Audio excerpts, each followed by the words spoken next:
Hi geniuses, welcome to the channel Science Wizard. This channel is all about the science subject of classes 6th, 7th, 8th, 9th and 10th physics and chemistry.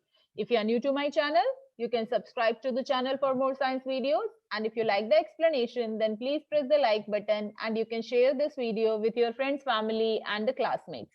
So the topic which we are going to discuss today is of class 7, chapter Water, a Natural Resource. Okay so अगर water की बात करें तो water एक natural resource है. Natural resource मतलब कि वो आपको कहाँ से मिलता है? नेचर से. सो अगर हम अपने नेचुरल रिसोर्सेज की बात करें तो जो प्लांट्स हैं बेसिकली वो कार्बन डाइऑक्साइड एयर से लेते हैं, वाटर और मिनरल सॉइल से लेते हैं और सनलाइट लेते हैं और वो उससे अपना खाना बनाते हैं. ठीक है. और जो प्रोसेस होता है फूड को सिंथेसाइज करने का, ठीक है, सिंथेसाइज मतलब फॉर्म करने का, okay, from the non living resources of the earth. So अगर यहाँ पे नॉन लिविंग रिसोर्सेज बोले तो बेसिकली जो आपका एनवायरमेंट है उसमें दो तरह के कंपोनेंट्स होते हैं. एक होते हैं लिविंग कंपोनेंट्स, एक होते हैं नॉन लिविंग कंपोनेंट्स. ठीक है. सो जो लिविंग कंपोनेंट्स मतलब जिनके अंदर जान होती है, तो किसके किसमें कौन कौन से कंपोनेंट्स जो हैं या फिर चीजें जो हैं हमारे एनवायरमेंट में उनको हम लिविंग कंसीडर करते हैं, जो कि ग्रो हो सकते हैं, जो कि खाना खाते हैं. ठीक है. जो कि यंग वन प्रोड्यूस करते हैं. तो लाइक प्लांट्स हैं, एनिमल्स हैं, माइक्रो ऑर्गेनिजम्स हैं, ये सब के सब जो होते हैं वो लिविंग ऑर्गेनिजम्स कंसीडर किए जाते हैं, लिविंग थिंग कंसीडर किए जाते हैं. बट ऑन अदर हैंड अगर हम नेचर में देखें तो प्लांट, एनिमल और माइक्रो ऑर्गेनिजम्स के अलावा बहुत सारी नॉन लिविंग थिंग्स भी हैं. लाइक एयर है, वाटर है, सॉइल है, सनलाइट है. These are all the non living resources which you get from the environment. So basically जो एयर है, वाटर है, मिनरल है, सनलाइट है, ये नॉन लिविंग रिसोर्सेज हैं. तो जो प्लांट्स होते हैं जिनको कि हम लिविंग रिसोर्स कहते हैं, ठीक है, तो जो प्लांट्स हैं वो इन नॉन लिविंग रिसोर्सेज को यूज करके एयर, वाटर, सनलाइट और मिनरल्स को यूज करके अपना खाना सिंथेसाइज करते हैं, फॉर्म करते हैं, और जिस प्रोसेस से वो अपना खाना बनाते हैं उसको हम फोटोसिंथेसिस कहते हैं. और जनरली आपने ये सुना होगा कि जो ग्रीन प्लांट्स होते हैं वही सिर्फ अपना खाना बनाते हैं. ठीक है. They are only called the producers. Why? Because only the green plants have the presence of the green pigment called the chlorophyll. केवल green plants जो होते हैं उनकी leaves में वहां पर एक green pigment होता है जो कि chlorophyll होता है, जिसका काम होता है trap करना energy from the sunlight. Okay, so due to the presence of this chlorophyll which are only present in the green plant, so the green plant can only prepare their own food, and that's why the green plants are called the producers. फिर अगर animals की बात करें तो animals को जिंदा रहने के लिए ऑक्सीजन की जरूरत है, वाटर की जरूरत है, फूड की जरूरत है. तो ऑक्सीजन उनको कहाँ से मिलता है? जब ये फोटोसिंथेसिस प्रोसेस होता है प्लांट्स में, तो उसी के दौरान जो प्लांट्स हैं वो कार्बन डाइऑक्साइड यूज करके वहां पर क्या फॉर्म करते हैं? ऑक्सीजन फॉर्म करते हैं. So we get oxygen from the plants. Okay, जो कि एयर में अवेलेबल होती है. ठीक है. Water from the water body such as pond, lake, river. और जो फूड होता है वो भी हमको प्लांट और दूसरे एनिमल से मिलता है. सो बेसिकली हमें भी जिंदा रहने के लिए फूड, एयर और वाटर की जरूरत है. ठीक है. तो हम लोग जितने भी लोग हैं, हम सब लोग नेचर के जितने भी रिसोर्सेज हैं, ठीक है, तो हम सब ये रिसोर्सेज यूज कर रहे हैं अर्थ के बहुत सारे वेज में. सबसे पहले अगर बात करें तो हम बहुत मटेरियल यूज करते हैं like rocks and soils to construct the houses, roads and dams. क्योंकि जो रॉक्स हैं और सॉइल्स हैं they are the natural resource. ठीक है. क्योंकि जो रॉक्स हैं, तो जो रॉक्स हैं वो ब्रेक डाउन होते हैं, वेदरिंग ऑफ द रॉक. ठीक है. जो रॉक है वो ब्रेक डाउन होते हैं और कन्वर्ट होते हैं इनटू द स्मॉल पार्टिकल्स जिसको हम सॉइल कहते हैं. तो रॉक्स और सॉइल को यूज करके हम अपना घर कंस्ट्रक्ट करते हैं, रोड और डैम्स बनाते हैं. सिमिलरली आपकी धरती में जब आप खुदाई करते हैं तो वहां पे आपको मेटल्स मिलते हैं, जैसे आयरन है, एल्यूमिनियम है, कॉपर है. तो इन मेटल्स को यूज करते हैं हम ब्रिजेस बनाने के लिए, बिल्डिंग्स बनाने के लिए, मशीन्स बनाने के लिए, व्हीकल्स बनाने के लिए, एरोप्लेन्स और यूटेंसिल्स बनाने के लिए. तो ये भी जो मेटल है वो आपको कहाँ से मिल रहा है? नेचर से. जब आप धरती में खुदाई करते हैं तो वहां मिलता है. फिर दूसरी बात करें फॉसिल फ्यूल्स. तो फॉसिल फ्यूल्स का मतलब होता है, फॉसिल मतलब होता है कि जो डेड प्लांट्स और ऑर्गेनिजम्स हैं तो उनसे जो फ्यूल फॉर्म होता है, ठीक है, तो उसको हम फॉसिल फ्यूल कहते हैं। तो जनरली दो तरह के फॉसिल फ्यूल हैं, तीन तरह के फॉसिल फ्यूल पाए जाते हैं बेसिकली, कोल है, पेट्रोलियम है और नेचुरल गैस है। तो जो कोल होता है, कोयला जिसको हम कहते हैं, वो धरती के नीचे से मिलता है हमको जब हम खुदाई करते हैं। और ये जो पेट्रोलियम और नेचुरल गैस है, ये बेसिकली हमको जब समुद्र में खुदाई होती है नीचे, तो वहां पे आपको पेट्रोलियम और नेचुरल गैस पाया जाता है। तो ये दोनों के दोनों बनते कैसे हैं बेसिकली, तो जितने भी ऑर्गेनिजम्स होते हैं, डेड प्लांट्स और एनिमल्स, ठीक है, जब वो बरी हो जाते हैं डीप इनसाइड द अर्थ, तो वहां पर ऑक्सीजन प्रेजेंट नहीं होता, वहां का टेम्परेचर बहुत हाई होता है, ठीक है, और हाई प्रेशर होता है क्योंकि बहुत सारी मिट्टी की लेयर उसके ऊपर जम गई होती है। तो due to the high temperature, high pressure, okay, and in the absence of oxygen, ये जो फॉसिल्स होते हैं basically they convert into the fuel like coal, petroleum and the natural gas, ठीक है। और इस प्रोसेस को होने में, इस फॉसिल फ्यूल को due to the high pressure and temperature coal, petroleum और नेचुरल गैस में कन्वर्ट होने में it takes around millions of years, ठीक है। तो ये भी आपको कहाँ से मिल रहा है, नेचर से। तो आप फ्यूल्स जो होते हैं, उनका फ्यूल मतलब कि कोई भी ऐसा सब्सटेंस जिसको कि हम बर्न करके एनर्जी प्रोड्यूस कर सकते हैं और उससे हम काम ले सकते हैं। तो जैसे आप एलपीजी अपने घर में, आपके पास सबके घर में सिलेंडर होगा ना, तो उसमें एलपीजी गैस होती है, तो उसको जब बर्न करते हैं तो आप कुकिंग कर सकते हैं, ठीक है। दूसरा, आप पेट्रोल और डीजल को बर्न करते हैं तो आप गाड़ियां चला सकते हैं, मशीन्स चलाते हैं, आप in the factories electricity produce करते हैं, ठीक है। सो इस ढंग से जितने भी आपके नेचुरल रिसोर्सेज हैं, उनको यूज करके हम जिंदा रह पाते हैं और इसके अलावा भी बहुत सारे काम कर सकते हैं। So the material found on the earth, ठीक है, that allow the existence of life and fulfil the needs of living organism are called the natural resources, ठीक है। सो जनरली जो भी चीजें धरती पर प्रेजेंट हैं और जो कि आपको हेल्प करती हैं जिंदा रहने के लिए और आपकी जरूरतों को पूरा करने के लिए, ठीक है। तो जो भी आपको नेचर से मिल रहा है रिसोर्सेज, लाइक एयर आपको नेचर से मिलता है, लाइक वाटर आपको नेचर से मिलता है, अभी मैंने बताया फॉसिल फ्यूल्स वो भी नेचर में ही बन रहा है, उसमें आपका कोई रोल नहीं है, ठीक है। जो मेटल्स हैं वो भी नेचर में ही हैं, उसमें भी आपका कोई रोल नहीं है, आप उसको फॉर्म नहीं कर रहे हैं। तो ये सारी चीजें कहाँ है से मिल रही हैं, नेचर से। और इन सब को यूज करके हम जिंदा रह सकते हैं, जैसे एयर, वाटर और फूड के बिना आप जिंदा नहीं रह पाएंगे। और इसके अलावा जो फॉसिल फ्यूल्स हैं, ठीक है, जो आपके फॉसिल फ्यूल्स हैं, जो मेटल्स आपको मिलते हैं, ठीक है, इन सब को यूज करके हम अपने लाइफ में बहुत सारी चीजें फॉर्म कर सकते हैं, ठीक है। आपके जैसे आप मशीन्स बनाते हैं, लकड़ियों को यूज करके आप फर्नीचर बनाते हैं, वॉशिंग मशीन है, ये मशीन है, वो मशीन है, ये सारी चीजें आपका क्या कर रही हैं, बेसिकली आपके काम को इजी कर देती हैं, ठीक है। सो जो प्लांट्स और एनिमल्स हैं, they are the living natural resources. So अब यहाँ पे प्लांट और एनिमल को नेचुरल रिसोर्स क्यों बोल रहे हैं, वो इसलिए बोल रहे हैं लिविंग नेचुरल रिसोर्स, क्योंकि जो प्लांट्स हैं वो किसके लिए रिसोर्स हैं, ठीक है, वो एनिमल्स के लिए रिसोर्स हैं। तो जितने भी कार्निवोरस एनिमल्स हैं, सॉरी, जितने भी हर्बीवोरस एनिमल्स हैं, ठीक है, वो जिंदा रहते हैं किसको खा के, प्लांट्स को खा के, ठीक है। तो प्लांट्स जो हैं वो हर्बीवोरस एनिमल के लिए एक रिसोर्स हैं, उनको हेल्प करते हैं जिंदा रहने में। फिर जो कार्निवोरस हैं वो एनिमल्स को खाते हैं, ठीक है, तो वो जिंदा रह सकते हैं। तो जो एनिमल्स हैं, ठीक है, लाइक डियर और बाकी के जो एनिमल्स होते हैं, उनको लायन और टाइगर खाते हैं, कार्निवोरस एनिमल्स। सो जो डियर जैसे एनिमल्स हैं वो रिसोर्स हैं फॉर द कार्निवोरस एनिमल, और जो ओमनिवोरस हैं वो तो दोनों पे ही डिपेंडेंट रहते हैं, प्लांट्स और एनिमल्स। सो बेसिकली जो प्लांट्स और एनिमल्स हैं, ठीक है, ये जो होते हैं ये लिविंग नेचुरल रिसोर्स हैं। दूसरा अगर बात करें तो प्लांट्स आपके लिए लिविंग नेचुरल रिसोर्स क्यों है, क्योंकि प्लांट आपको फूड प्रोवाइड करता है, प्लांट आपको ऑक्सीजन प्रोवाइड करता है, ठीक है, आपको वुड प्रोवाइड करता है, गम प्रोवाइड करता है, प्लांट से आपको बहुत सारी चीजें मिलती हैं, ठीक है। अगर बात करें जो एयर, वाटर, ये लिविंग है, क्यों, क्योंकि इनमें जान है, ये ग्रो करते हैं, ओके, ये अपने आप को यंग वन प्रोड्यूस करते हैं, और भी बहुत सारे कैरेक्टरिस्टिक्स होते हैं लिविंग ऑर्गेनिजम्स के। सिमिलरली अगर हम एयर, वाटर, सॉइल और मिनरल की बात करें तो ये नॉन लिविंग नेचुरल रिसोर्स हैं, ये भी आपको नेचर से ही मिलते हैं, but they are non living, ठीक है। So we get these natural resources. अब ये जो लिविंग नेचुरल रिसोर्सेज हैं लाइक प्लांट्स और एनिमल्स, और ये जो नॉन लिविंग नेचुरल रिसोर्सेज हैं लाइक एयर, वाटर, सॉइल और मिनरल्स, ये मिलते कहाँ से हैं हमको। तो सबसे पहला कुछ तो इसमें से प्रेजेंट होते हैं on the lithosphere. So what is this lithosphere, so the solid part of the earth crust called the lithosphere. आप सबको पता है कि आपकी धरती पर 3/4 पानी है, बाकी का जो है वो अर्थ क्रस्ट है, ठीक है? जो सॉलिड पार्ट है अर्थ क्रस्ट का, जो जमीन वाला पार्ट है, ठीक है? उसको हम लिथोस्फेयर कहते हैं। दूसरा जो वाटर बॉडीज वाला पार्ट है, जिसमें सी, ओशियन, रिवर, पॉन्ड, लेक हर चीज आ जाती है, उसको हम हाइड्रोस्फेयर कहते हैं, ठीक है? Hydro means water, so all the area which is of the earth which is covered by water, that is called the hydrosphere. और तीसरा एटमॉस्फेयर होता है, तो जो भी गैसेस हैं, ठीक है, जो कि अर्थ को सराउंड की हुई हैं, वो फॉर्म करती हैं अर्थ का एटमॉस्फेयर।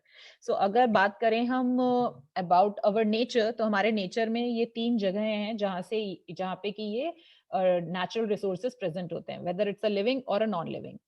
अगर हम एटमॉस्फेयर की बात करें, तो जितनी भी एयर हैं, जो भी गैसेस हैं, they are all present in the atmosphere. Okay, so air आपको कहाँ से मिल रहा है? From the atmosphere. नेक्स्ट अगर बात करें हम हाइड्रोस्फेयर, मतलब जितनी भी वाटर बॉडीज हैं वो सब हाइड्रोस्फेयर में हैं, तो वाटर आपको कहाँ मिलता है? हाइड्रोस्फेयर से, ठीक है, फ्रॉम द नेचर। और अगर हम बात करें सॉइल और मिनरल, ये आपको कहाँ से मिलते हैं? लिथोस्फेयर। नेक्स्ट बात करें प्लांट्स की, तो प्लांट्स जो हैं वो दोनों जगह पर ही मिल जाएंगे आपको, ठीक है? अर्थ सरफेस पे भी मिल जाएंगे और पानी में भी मिल जाएंगे। एनिमल्स की बात करें तो वो भी दोनों जगह मिलते हैं आपको।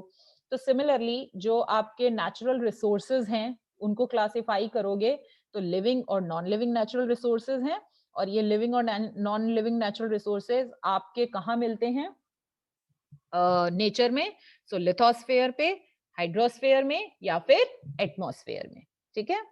Now due to the large scale development in the science and technology, तो आप सबने ये देखा होगा कि पिछले कुछ सालों में जो साइंस और टेक्नोलॉजी है वो बहुत ज्यादा डेवलप हो गई है, ठीक है? पहले के लोग जो थे वो केरोसिन ऑयल का दिया जलाते थे घर में रोशनी करने के लिए। Now you have ample and different kinds of light which you can use, ठीक है? पहले के लोगों के पास वॉशिंग मशीन नहीं होती थी कपड़े धोने के लिए, फ्रिज नहीं होता था, एसीज नहीं होते थे, ठीक है? हमारा मोबाइल फोन्स नहीं होते थे। तो साइंस और टेक्नोलॉजी ने बहुत ज्यादा डेवलपमेंट कर लिया है, ठीक है? We are using up the natural resources much more than we did a couple of 100 years ago. अगर हम बात करें तो आप पहले के टाइम देखो, आपके जो दादाजी लोग थे उस वक्त, या फिर दादाजी के टाइम से पहले का देखोगे, तो मैक्सिमम लोगों के पास उस वक्त साइकिल होती थी, या फिर लोग पैदल वॉक करते थे। बट आज के टाइम में अगर आप देखोगे तो हमारे घरों में, सबके घर में एसी लगा हुआ है, हम सबके घर में फ्रिज है, ये बेसिक नीड है। हम सबके घर में 2-2 कारें होती हैं, 2 या 2 से ज्यादा कारें सबके घर में मिल जाएंगी आपको, ठीक है?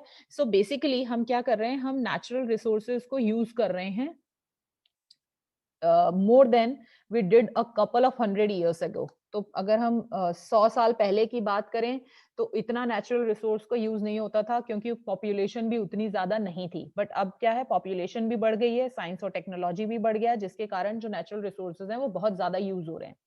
ओके, अगर हम बहुत ज्यादा यूज करते हैं नेचुरल रिसोर्सेज का, तो क्या वो आपकी लाइफ को अफेक्ट कर सकते हैं, और किस ढंग से कर सकते हैं, ठीक है? Depending on that we can classify the resources into renewable and the non renewable resource, ठीक है?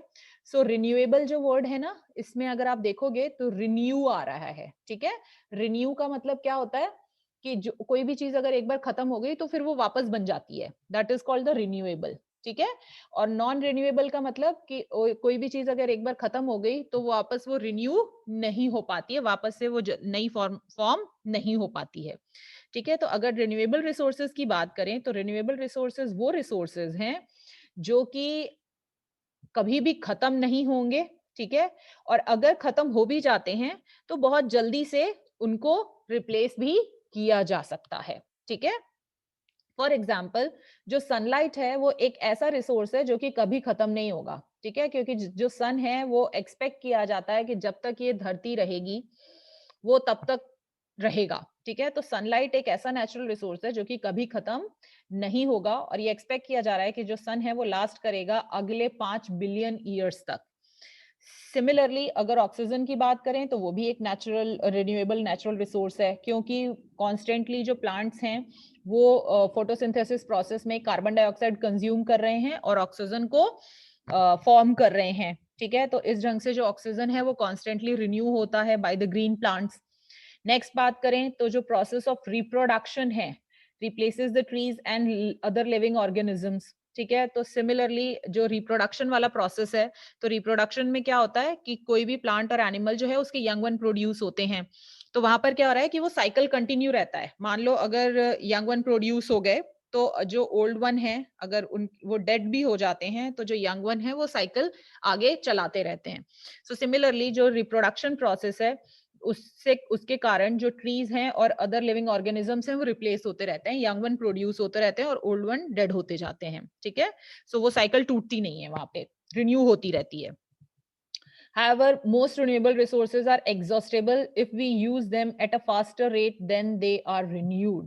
Now, the most important thing here is that कि ये सब चीजें जो हैं, renewable resources जो हैं, यहाँ पर भी इनको renew होना पड़ता है। मतलब कि अब सोचो यहाँ पे जो ऑक्सीजन है वो कैसे बन रहा है, ग्रीन प्लांट्स बना रहे हैं ना by the photosynthesis process. Okay, so यहाँ या फिर जो रिप्रोडक्शन प्रोसेस है, अब जैसे आपने देखा होगा कि जो ह्यूमन बींग्स की बात करूं तो उनका जो यंग वन है उसको प्रोड्यूस होने में टेक्स अराउंड 9 मंथ्स। ठीक है, वैसे डिफरेंट साइकिल होता है सबका। ओके, सो यहाँ पर अगर हम बहुत ज्यादा पेड़ काट दें, ठीक है, और लेवल ऑफ कार्बन डाइऑक्साइड बढ़ा दें, तो जो पेड़ हैं वो भी तो होने चाहिए ना, जिससे कि वो कार्बन डाइऑक्साइड लेके ऑक्सीजन बना सकें। सो यहाँ पर अगर आप, ठीक है, जो रिन्यूएबल रिसोर्स हैं उनको अगर बहुत ज्यादा कंज्यूम करोगे तो वो भी खत्म हो सकते हैं इससे पहले कि वो रिन्यू हो।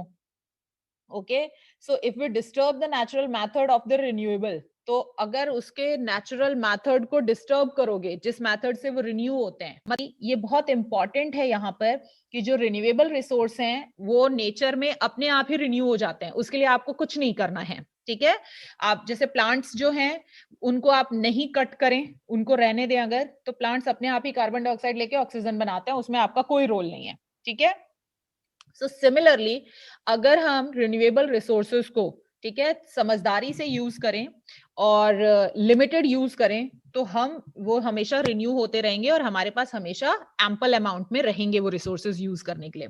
बट अगर हम उनको बहुत ज्यादा यूज कर रहे हैं या उनको वेस्ट कर रहे हैं इससे पहले कि वो वापस रिन्यू हो पाए, फॉर्म हो पाए, तो वो रिन्यूएबल रिसोर्स नहीं रह पाएंगे फिर, है ना, क्योंकि फिर वहां पर वो बन ही नहीं रहे हैं, उससे पहले आप उनको खत्म कर दे रहे हैं, तो शॉर्टेज होने लगेगी, फिर सबको प्रॉब्लम फेस करना पड़ेगा। सो सिमिलरली अगर एक एग्जांपल दिया जाए, जैसे मैंने प्लांट्स का दिया आपको, ग्राउंड वाटर, ठीक है, तो आप सबको पता है कि जब भी बारिश होती है तो जो मिट्टी वाला एरिया होता है हम सब हमारी जमीन में, तो उस मिट्टी के थ्रू जो पानी है वो नीचे जाता है धरती में, ठीक है, और वहां पे जमा होता है एज अ ग्राउंड वाटर। ठीक है, तो ग्राउंड वाटर जो है वो एक रिन्यूएबल रिसोर्स है। क्यों? क्योंकि जो आपके जितनी भी वाटर बॉडीज हैं उनसे जो पानी है वो इवापोरेट होता है, फिर वो वहां पे जाके ऊपर कंडेंस होता है, फिर बारिश होती है by the water cycle process. ठीक है, ये तो एक नेचुरल प्रोसेस है, ये होता रहेगा। बट अब लोग क्या कर रहे हैं, आपने देखा होगा लोग समरसीबल यूज करते हैं। ठीक है, सो जमीन का पानी निकाल रहे हैं क्योंकि जो फ्रेश वाटर है उसकी कमी हो रही है। तो अगर हम ऐसे ही जमीन का पानी बार बार निकालते रहे और उसको वेस्ट करते रहे, तो इससे पहले कि जब वो बारिश हो और रिन्यू हो और वो जमीन के नीचे पहुंचे, इकट्ठा हो, उससे पहले आप बहुत ज्यादा यूज कर ले रहे हो उसको। और दूसरी चीज अगर आपने नोटिस किया हो, तो अगर शहरों की बात करें तो शहर में आप ध्यान से अपने सेक्टर में एक बार घूम के देखो और मुझे देख के बताओ, पार्क के अलावा क्या ऐसी कोई जगह है अगर बारिश हो तो पानी जमीन में जा सके? क्योंकि हमने हर चीज को सीमेंटेड कर रखा है। ठीक है, तो जो बारिश का पानी है वो सीवेज में चला जाता है और बेसिकली वो जमीन में अंदर नहीं जा पाता है। ठीक है, जिसके कारण कि जो ग्राउंड वाटर लेवल है वो कम होता जा रहा है। हम पेड़ काटते जा रहे हैं, पेड़ काटने के कारण क्या हो रहा है कि जो ट्रांसपिरेशन प्रोसेस है वो कम होता जा रहा है, जिसके कारण कि जो रेनफॉल है वो कम होती जाती है एरिया में। तो अगर रेनफॉल कम होगी तो obviously ground water level decrease होगा। सो सिमिलरली यहाँ पर जो ग्राउंड वाटर है वो एक रिन्यूएबल रिसोर्स है, बट अगर आप उसको बहुत ज्यादा एक्सेस में यूज कर रहे हैं और उसको रिन्यू होने का टाइम नहीं दे रहे हैं या फिर उसका रिन्यूअल प्रोसेस खत्म करते जा रहे हैं आप, तो आपको आगे आके बहुत सारी प्रॉब्लम फेस करनी पड़ेगी। सो नाउ इट्स 2020, आपने देखा होगा दिल्ली में ग्राउंड वाटर लेवल अब इतना नीचे जा चुका है कि जमीन में से भी पानी नहीं निकलता है लोगों के। So this is very important thing which you have to keep in mind. Renewable resources जो हैं वो अपने आप ही रिन्यू हो जाते हैं, अपने आप ही फॉर्म हो जाते हैं नेचर में, बट अगर आप उसको लिमिटेड तरीके से यूज करें और उसको समझदारी से यूज करा जाए तो ही ऐसा होगा। अगर आप बहुत ज्यादा एक्सेस में यूज कर रहे हैं और उसको वेस्ट कर रहे हैं तो रिन्यूएबल रिसोर्स भी एक दिन नॉन रिन्यूएबल हो जाएंगे। जैसे पानी जो है वो पहले रिन्यूएबल रिसोर्स था, अब वो धीरे धीरे नॉन रिन्यूएबल में कन्वर्ट होता जा रहा है। ठीक है, क्यों? क्योंकि हम बहुत ज्यादा यूज कर रहे हैं और हम उसको रिन्यू होने का टाइम भी नहीं दे रहे हैं। Okay, so rate at which is renew. Similarly the cutting down of the forest, हम पेड़ काट देते हैं बड़ी बड़ी बिल्डिंग्स बनाने के लिए, बड़ी बड़ी फैक्ट्रीज बनाने के लिए, रोड्स बनाने के लिए, जिसके कारण की जो आपका ग्राउंड वाटर है वो प्रॉपर रिन्यू नहीं हो पा रहा। तो मैंने बताया ना, जंगल काटने से क्या होगा, पेड़ कम हो जाएंगे, पेड़ कम होने से ट्रांसपिरेशन प्रोसेस कम होगा, ट्रांसपिरेशन प्रोसेस कम होने से जो बारिश है वो नहीं होगी। ठीक है, और प्लस अगर हम हाउसेस, फैक्ट्रीज और रोड्स बना रहे हैं तो हम वहां पे सीमेंटेड कर दे रहे हैं, तो जो भी पानी बारिश के थ्रू आ भी रहा है थोड़ा बहुत, तो जमीन में नहीं जा पाता, जिसके कारण की जो ग्राउंड वाटर लेवल है वो कम होता जा रहा है। नेक्स्ट अगर बात करें नॉन रिन्यूएबल रिसोर्सेज की, तो नॉन रिन्यूएबल रिसोर्सेज वो रिसोर्सेज हैं जो कि एक बार यूज हो गए, ठीक है, तो उनको रिप्लेस होने में बहुत लंबा टाइम लगता है। ठीक है, अब यहाँ पर हम नॉन रिन्यूएबल रिसोर्स की बात कर रहे हैं, तो जो फॉसिल फ्यूल्स होते हैं, तो फॉसिल फ्यूल्स के बारे में मैंने आपको बताया था कि जो फॉसिल फ्यूल्स होते हैं like petrol, petroleum, natural gas और कोल, उनको हजारों साल लग जाते हैं डेड एनिमल और प्लांट से जो फॉसिल फ्यूल है उसमें कन्वर्ट होने में, फ्यूल में कन्वर्ट होने में। तो अगर वो एक बार यूज हो गए, ठीक है, तो उसके बाद तो लाखों साल लगने वाले हैं उसको कन्वर्ट होने में। तो इस ढंग से वहां पर अगर हम इसको जुडिशियसली यूज नहीं करेंगे, ठीक है, इफेक्टिव वे में यूज नहीं करेंगे, तो हमारे पेट्रोल और जो भी फ्यूल्स हैं, जो नेचुरल गैस है और जो कोल है, वो खत्म हो जाएंगे। तो फिर जो आगे आने वाली जनरेशन्स हैं उनको बहुत ज्यादा सफर करना पड़ेगा। ठीक है, सिमिलरली जो टॉप सॉइल होता है, टॉप सॉइल जो होता है that is the fertile soil. तो जो टॉप सॉइल है वो क्या होता है, बारिश के संग, हवा के संग, पानी के संग इरोड हो जाता है। ठीक है, उसके संग बह के चला जाता है। और टॉप सॉइल के फॉर्मेशन में it takes 100 years to form. तो मैंने बताया था ना सॉइल कैसे बनता है, जो बड़े बड़े पत्थर होते हैं वो बाय द नेचुरल प्रोसेस, ठीक है, बारिश के कारण, हवा के कारण, जो नेचुरल प्रोसेस होते हैं जिसमें कि पत्थर जो होते हैं वो एक दूसरे से टकराते हैं, कोलाइड करते हैं, ब्रेक डाउन होते हैं, और इस ढंग से वो ब्रेक डाउन हो के दे convert into the very small particles जिनको हम सॉइल कहते हैं। तो उसको भी बनने में 100 साल लग जाते हैं। तो अगर टॉप सॉइल बार बार ऐसे ही इरोड होती रही और मूव करती रही, जो कि सबसे फर्टाइल सॉइल है, तो वहां पर उसको भी बनने में 100 से भी ज्यादा साल लग रहे हैं। ठीक है, तो इस ढंग से आपका जो टॉप सॉइल है वो भी एक नॉन रिन्यूएबल रिसोर्स है, because it also takes 100 years to form. Similarly जो मेटल्स हैं, ठीक है, जो कि आपको धरती के नीचे से मिलते हैं, like aluminium, copper, iron, they are also the non renewable resource, because in सबको बनने में धरती में it takes around more than 100 and lakhs of years. So that's why they are called the non renewable resources. Okay, now next अगर बात करें about the shortage of water. Okay, so अभी मैंने बताया था कि जो water है पहले वो renewable resource में consider किया जाता था, but जिस ढंग से हम पानी use कर रहे हैं और waste कर रहे हैं, एक टाइम आएगा that also converts in, that also becomes the non renewable resource. Non renewable resource का मतलब ये होता है जिसको बनने में, रिन्यू होने में बहुत लंबा टाइम लगता है। ठीक है, तो अगर हम ग्राउंड वाटर कॉन्स्टेंटली खत्म करते जा रहे हैं तो ग्राउंड वाटर को वापस रिन्यू होने में बहुत लंबा समय लग सकता है। नाउ वाटर भी धीरे धीरे करके नॉन रिन्यूएबल रिसोर्स की कैटेगरी में ऐड हो रहा है। ठीक है, सो पहले हमने डिस्कस किया कि जो वाटर है वो इनएग्जॉस्टेबल का मतलब जो कि खत्म नहीं हो सकता। ठीक है, क्योंकि वो वापस रिन्यू हो जाता है जल्दी, रिन्यूएबल नेचुरल रिसोर्स है। वी स्टिल हियर, उसके बाद भी हम ये सुनते हैं कि पानी की कमी हो गई है। राजस्थान में तो जो औरतें हैं उनको 10-10 किलोमीटर मटका उठा के पानी लेने के लिए जाना पड़ता है। ठीक है, सो जो यूनाइटेड नेशंस हैं उसने रिकमेंड किया कि minimum 50 litres of water should be available to each of us per day for drinking, washing, cooking and cleaning. ठीक है, तो जो यूएन है वहां पे ये रिकमेंडेड है कि एक आदमी के लिए सिर्फ 50 लीटर पानी मिलेगा, उसी में उसको सारे काम करने हैं अपने पूरे दिन के। ठीक है, however million of people in our country and several other countries of the world do not even get this minimum amount of water. सो अगर हम हमारे कंट्री की बात करें तो पॉपुलेशन बहुत ज्यादा है हमारे कंट्री की, और वहां पर ये जो मिनिमम लेवल ऑफ वाटर है 50 लीटर्स जो एक इंसान को चाहिए खाना बनाना और नहाना और कुकिंग करना, क्लीनिंग के लिए, वो भी नहीं मिल पाता है। ठीक है, बहुत ज्यादा हार्डशिप फेस करनी पड़ती है लोगों को पानी के लिए। और ये एस्टिमेट किया गया है कि कुछ ही सालों में आज के बाद, ठीक है, 1/3 of the people in the world would face the water scarcity. ठीक है, तो अगर हम ऐसे ही वेस्ट करते रहे पानी को और जुडिशियसली नहीं यूज किया तो हम सबको पानी की कमी को फेस करना पड़ेगा अगले कुछ सालों में। ठीक है, we face the shortage of water mainly because of water is not evenly distributed by the nature on the अर्थ।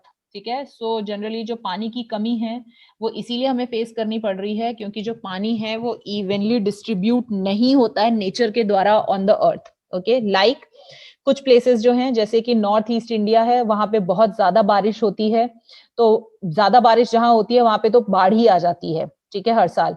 और बाढ़ आने के कारण क्या होता है कि वो जो टॉप सॉइल मैंने बताया था ना वो इरोड हो जाती है। ठीक है, अब कुछ एरियाज ऐसे हैं जैसे थार डेजर्ट राजस्थान में, वहां पे तो बारिश ही नहीं आती, हमेशा सूखा पड़ा रहता है।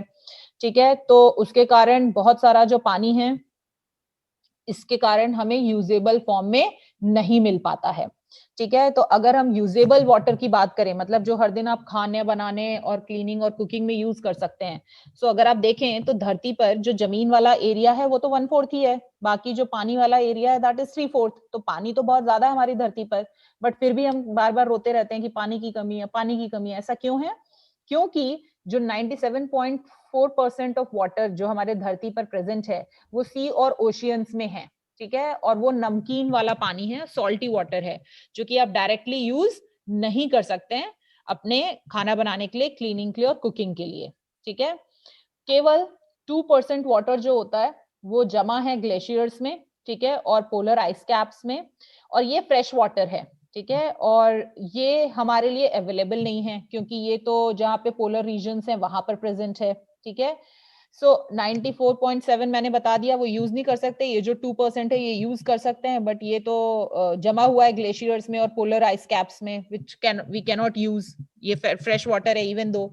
बाकी कितना बच गया? केवल 0.6%। ये इतना ही पानी हमारे लिए फ्रेश वाटर अवेलेबल है लिक्विड फॉर्म में, और उसमें से भी 0.59% जो है वो ग्राउंड वाटर में है, और 0.01% जो है वो अवेलेबल है as the fresh water on the surface of the earth, जो कि आपको रिवर में, पॉन्ड्स में और लेक्स में मिल जाएगा। ठीक है, so if we consider a bucket of water to be the total amount of water available on the earth, तो सपोज करो कि आपके घर में एक बाल्टी पानी है और उस पानी को आप टोटल पानी मान रहे हो इस धरती पर जितना भी अवेलेबल है। ठीक है, सो जो amount of fresh water available है on the surface of the earth, तो अगर एक बाल्टी पानी पूरे धरती पर मान लो प्रेजेंट है, तो उसमें से जो चम्मच है ना आपके घर में, उस चम्मच का 1/4 चम्मच, केवल उतना ही पानी है जो कि इस धरती पर अवेलेबल है, जो कि यूजेबल फॉर्म में है और यूज किया जा सकता है सबके द्वारा। ठीक है, तो सोच रहे हो कितना कम पानी है जो कि फ्रेश वाटर है और जो हर कोई यूज कर सकता है। So that's why we have to suffer with the shortage of water because of the increase in the population, okay, constantly, and because of the urbanization and development of the science and technology. We are not properly using the water, and we have to suffer with the water scarcity in today also we are facing, and in future the more water scarcity we have to face.